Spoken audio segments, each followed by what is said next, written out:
जलेश्वर थाना अंतर्गत आंबुलीअठा छक निकटरे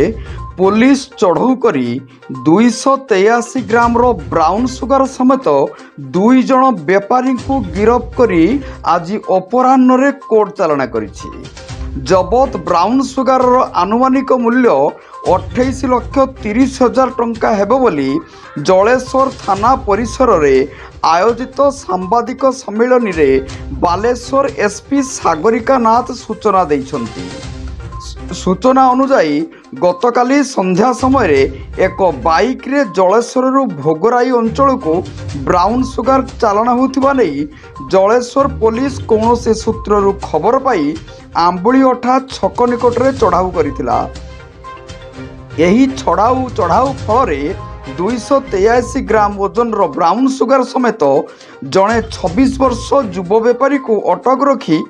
तांकोठारु विश्वस्त सूत्ररु खबर पाई शेखबाड़ अंचल अन्य जड़े 19 वर्षर युवक को यही ब्राउन सुगर मामला रे अटक रखिबा समय परिवार जड़े महिला पुलिस को बाधा देवा सहित गालीगुलज करथिले। परे उभय युवक ब्राउन सुगर बेपारी को गिरफ्त करी सेमानंक विरुद्ध एक मामला 24/24 मूले रुजु करी कोर्ट चालाण करिछि। यह सह गोटे नंबर विहीन बाइक 3टी मोबाइल फोन को पुलिस जबत करिछि बोली एसपी सागरिका नाथ सूचना देइथिले।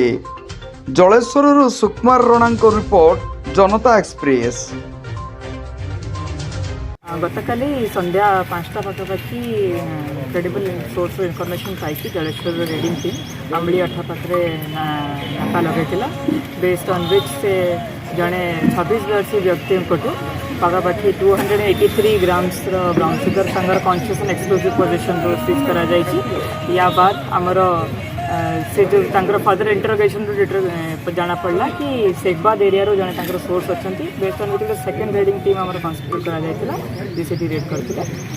से जड़े 19 इयर्स ओल्ड एक्यूज को गिरफ्त कर सोर्स अच्छे केस टोटल 3 जन एक्यूज बर्तमान आइडेंटिफाइड अच्छे फर्दर इन्वेस्टिगेशन जारी अच्छे पाखापाखि 283 ग्राम्स जोटा अनुमानिक मार्केट वैल्यू 28 लाख सीज कर गोटे मोटरसाइकेल सीज और 3टा मोबाइल फोन